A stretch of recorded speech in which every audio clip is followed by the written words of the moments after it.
Depois de fazer um gol em cima do Fluminense, ele foi às lágrimas dentro de campo e deixou um legado no futebol que gerou título no Fluminense mesmo após a sua morte. Hoje vamos falar sobre Tele Santana. Esse é o canal Flu Museu e essa é a série Recordar é Viver, onde nós trazemos de volta à tona grandes histórias, ídolos e times que o Fluminense já teve. E desde já eu te convido a deixar um like nesse vídeo e se inscrever aqui no canal, porque assim mais tricolores vão ter acesso a esse tipo de conteúdo e você fortalece um canal independente que fala apenas sobre o Fluminense. Bom, grandes jogadores eles vêm e vão assim como o vento na história do Fluminense, sempre foi assim e sempre vai ser. Porém, alguns eles ficam marcados de maneira especial na história do clube. Um verdadeiro ídolo, ele é construído através de entrega dentro de campo, gols marcantes, amor à camisa e principalmente títulos. E tendo tudo isso como base, nós podemos afirmar com toda certeza que poucos jogadores são tão ídolos na história do Fluminense como o Tele Santana. Tele Santana da Silva nasceu em Itabirito, interior de Minas Gerais, em 26 de julho de 1931. Ele começou a atuar no futebol na equipe de sua cidade, o Itabirense, em 1945. Detalhe nessa época que o Tele era goleiro. Posteriormente ele começou a atuar na linha, mais precisamente na ponta direita, quando foi jogar no América de São João del Rei, cujo presidente na época era o seu próprio pai. Em 1949, quando ainda era juvenil lá no América, o Tele recebeu um convite para fazer um teste na equipe juvenil do Fluminense. E no jogo de teste, uma partida contra o Bom Sucesso, o Tele marcou absurdos 5 gols e garantiram para ele uma vaga na equipe do Fluminense, vaga essa referendada pelo então diretor de futebol, o também lendário Preguinho. E no juvenil do Fluminense o Tele começou com um costume que ele não largaria mais durante toda a carreira dentro e fora das quatro linhas, ganhar títulos. Foi campeão carioca juvenil logo no primeiro ano, em 1949, e repetiu o feito em 1950. Em 51, Tele subiria para os profissionais do Fluminense. E logo no primeiro ano como profissional, em 1951, o Tele foi campeão carioca, marcou os 2 gols da vitória sobre o Bangu na final do campeonato e caiu rapidamente nas graças da torcida. Em 1952, o ápice. Tele foi um dos principais nomes na conquista da Copa Rio, considerado um mundial de clubes da época. No total foram 11 temporadas pelo time de cima do Fluminense e os títulos se acumularam. Além desses já citados, Tele também foi campeão do torneio Rio-São Paulo em 57 e em 60 e ainda campeão do Carioca em 1959. Durante a passagem pelo Fluminense, o Tele ganhou o tão conhecido apelido Fio da Esperança. Isso aconteceu pois até então ele era apelidado na torcida com termos que eram considerados pejorativos na época, como Fiapo e Tarzan das Laranjeiras. E diante desse cenário, o dirigente do Fluminense Benício Ferreira sugeriu ao amigo dele, Mário Filho, que trabalhava no Jornal do Esporte, que fosse criada uma enquete popular denominada "Dê um slogan para Tele Santana e ganhe 5.000 cruzeiros". Após mais de 4.000 sugestões, venceu Fio da Esperança. Assim ele ficou conhecido e imortalizado no Fluminense. Por aqui ele fez a sua última partida em 13 de dezembro de 61. No total foram 558 partidas e 163 gols. Esses números fazem do Tele Santana ser até hoje o terceiro maior jogador que mais vestiu a camisa do Fluminense e o quinto maior artilheiro da história do clube. Bom, e a carreira do Tele não se resumiu apenas ao Fluminense. Em 62 ele se transferiu para o Guarani. E um fato curioso nessa transferência é que o presidente do Guarani na época, o carioca Jaime Silva, era torcedor do Fluminense. Isso acabou ajudando no relacionamento dele com os dirigentes do Fluminense para que eles autorizassem a transferência do Tele lá para o time de Campinas.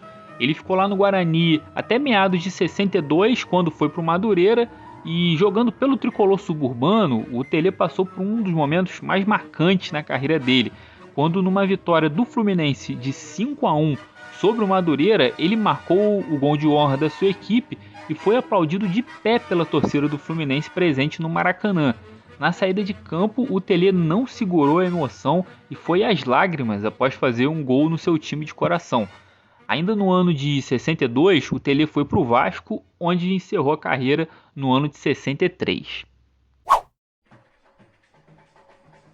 Em 67, 4 anos após encerrar a carreira como jogador, com apenas 36 anos, o Telê voltou para o Fluminense, onde iniciou a sua brilhante carreira como técnico. Ele ficou como técnico do time de juniores por 2 anos e, claro, não poderia passar por lá sem título. Telê foi campeão carioca de juniores em 68. Em 69, Telê começa então de vez a sua carreira como treinador na equipe principal do Fluminense. Ele ficou no cargo durante 1 ano e adivinha o que aconteceu nesse período? Sim, isso mesmo, títulos. Em 69, sob o comando do Telê, o Fluminense foi campeão da Taça Guanabara e campeão carioca. E mesmo saindo do Fluminense, no começo do ano de 70, o Telê foi o principal responsável por montar a base daquele time campeão brasileiro em 70 e carioca em 71. Cria do Fluminense, o Telê voou alto como treinador e começou a empilhar títulos. Pelo Atlético Mineiro foi campeão mineiro em 70 e brasileiro em 71. Depois foi para o Grêmio, onde foi campeão gaúcho em 77. E teve ainda um trabalho marcante pelo Palmeiras, onde apesar de não ter conquistado títulos, ficou conhecido por formar um time muito ofensivo, que jogava bonito, coisa que há alguns anos não se via no futebol brasileiro da época. E foi justamente esse futebol com DNA ofensivo que levou o Telê Santana pela primeira vez à seleção brasileira, isso em 1980, onde ele formou uma equipe com futebol que encantou todo mundo, teve uma grande performance, porém acabou eliminada de forma trágica pela Itália na Copa de 82. Em 83, o Telê foi contratado então pelo Al Ahly da Arábia Saudita, onde novamente voltou a ser campeão. Foi campeão saudita em 83, da Copa Árabe em 84 e da Copa do Golfo em 85. Em janeiro de 86, após muitos pedidos da torcida, a CBF trouxe de volta o Telê Santana para o comando da seleção, onde ele ficou por apenas 6 meses, até a Copa do Mundo daquele mesmo ano. E novamente a seleção acabou eliminada de maneira precoce, dessa vez para a França nos pênaltis. A partir de então, o Telê acabou ficando com uma fama de pé frio entre os torcedores brasileiros. E depois da saída da seleção, o Telê teve ali algumas passagens apagadas por Atlético Mineiro e Flamengo, até que voltou para o Fluminense e teve uma passagem também sem tanto brilho, uma passagem muito curta, só 2 meses na frente do Fluminense, e ali ele acabou saindo e nunca mais retornou até o clube. Em 90 ele chegou até o São Paulo, onde teve o trabalho mais marcante ali da carreira dele, ficou lá na equipe de São Paulo durante 6 anos e ganhou 10 títulos nesse período, entre eles o bicampeonato da Libertadores e Mundial, e ele só deixou o comando do São Paulo devido a problemas de saúde. E os problemas de saúde acabaram se estendendo, né, na vida do Telê, e até que em 21 de abril de 2006, o Telê Santana acabou falecendo em Belo Horizonte, vítima de falência múltipla dos órgãos. E depois do falecimento do Telê, né, você deve estar chegando à conclusão de que a relação dele com o Fluminense tenha ficado apenas no livro de história, certo? Errado.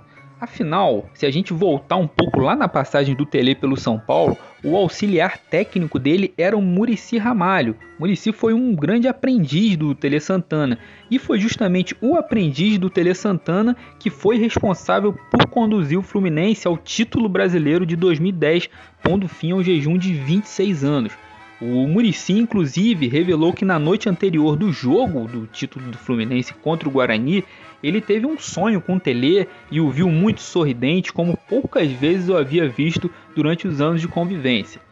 E se o Telê estava lá presente espiritualmente ou não nesse título, isso aí vai da fé de cada um acreditar, mas o que ninguém pode negar é que devido a todo o ensinamento que o Telê passou para o Muricy, ele tem sim uma parcela na conquista daquele título lá em 2010. Bom, e o Telê ele é lembrado até hoje em todo o mundo, ele recebeu diversas homenagens com ruas que têm o seu nome aí pelo Brasil, Ele tem busto em sua homenagem aí em outros clubes. Eu particularmente até acho que ele é muito pouco reconhecido pelo que ele fez no Fluminense, pelas diretorias, até por uma parte da nossa torcida mais jovem. Por exemplo, em levantamento realizado pelo jornal o Globo em maio de 2020, o Tele foi eleito o 5º maior ídolo da história do Fluminense. Você concorda? Deixa aí nos comentários. E tem mais. Em levantamento realizado pela revista francesa France Football, o Tele foi eleito o 35º maior treinador de todos os tempos, sendo o único brasileiro na lista. Ou seja, não é nenhum exagero a gente afirmar que o Tele ele é o maior técnico brasileiro de todos os tempos. E o maior brasileiro de todos os tempos foi formado nas Laranjeiras, como técnico e também como jogador, coisa que quase ninguém comenta por aí. Bom, pessoal, essa foi um pouco da história do Tele Santana, grande ídolo que o Fluminense tem aí na sua gloriosa história. E se você gostou desse vídeo, te deixo o convite para deixar um like por aqui e se inscrever também no canal, porque assim você fortalece um canal independente que fala apenas sobre o Fluminense e também mais tricolores vão ter acesso a esse conteúdo. Deixe aí nos comentários também sugestões sobre ideias que podemos ter aí para os próximos vídeos, outros ídolos que também vocês queiram ver aqui no canal. E um abraço a todos, saudações tricolores, até a próxima!